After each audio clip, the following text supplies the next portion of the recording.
অন্য দপ্তরের নারীকে বছরের পর বছর নিজের কাছে রাখেন কবির। নিজেকে ঢাকা বিশ্ববিদ্যালয়ের তুখোড় ছাত্রলীগ নেতা দাবি করতেন কবির বিন আনোয়ার। অথচ প্রাচ্যের এই অক্সফোর্ড খ্যাত বিশ্ববিদ্যালয়ে তিনি লেখাপড়াই করেননি। হাবিবুল্লাহ বাহার কলেজ ও ঢাকা কলেজের ছাত্র ছিলেন তিনি। প্রশাসন ক্যাডার কর্মকর্তা অ্যাসোসিয়েশনেরও সভাপতি। পানি সম্পদ মন্ত্রণালয়ে একচ্ছত্র অধিপতি হিসেবে পরিচিতি পেলেও দাপট ছিল সব মন্ত্রণালয়েই।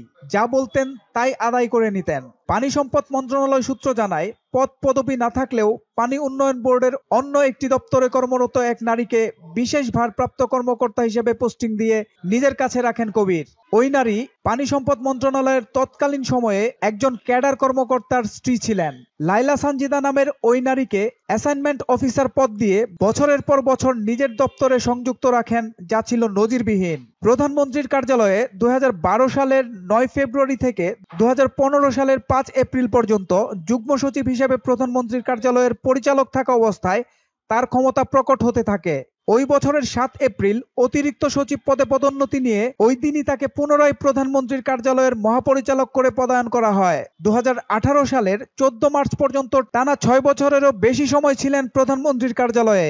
ওই বছরের 22 মার্চ অতিরিক্ত সচিব থাকা অবস্থায় কবির বিন আনোয়ারকে পানি সম্পদ মন্ত্রণালয়ের সচিব করা হয়। এটা একটি নজিরবিহীন ঘটনা। এই দাপটেই তিনি ড্যাম কেয়ার অবস্থায় ছিলেন। মন্ত্রণালয়ের প্রতিমন্ত্রী আর উপমন্ত্রীকেও তিনি তোয়াক্কা করতেন না। একা যা সিদ্ধান্ত নিতেন তাই বাস্তবায়ন হতো এখানে। কবির বিন আনোয়ারের সঙ্গে সাবেক প্রধানমন্ত্রীর সঙ্গে সরাসরি যোগাযোগ থাকায় প্রতিমন্ত্রী ও উপমন্ত্রী চাকরি হারানোর ভয়ে কথা বলতে পারতেন না। এভাবে নিজের ইচ্ছামতো প্রকল্প বাগিয়েছেন সিরাজগঞ্জ সহ বিভিন্ন স্থানে।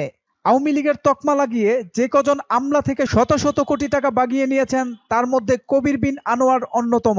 সোহেল মাহমুদ, দৈনিক নতুন সময়, ঢাকা।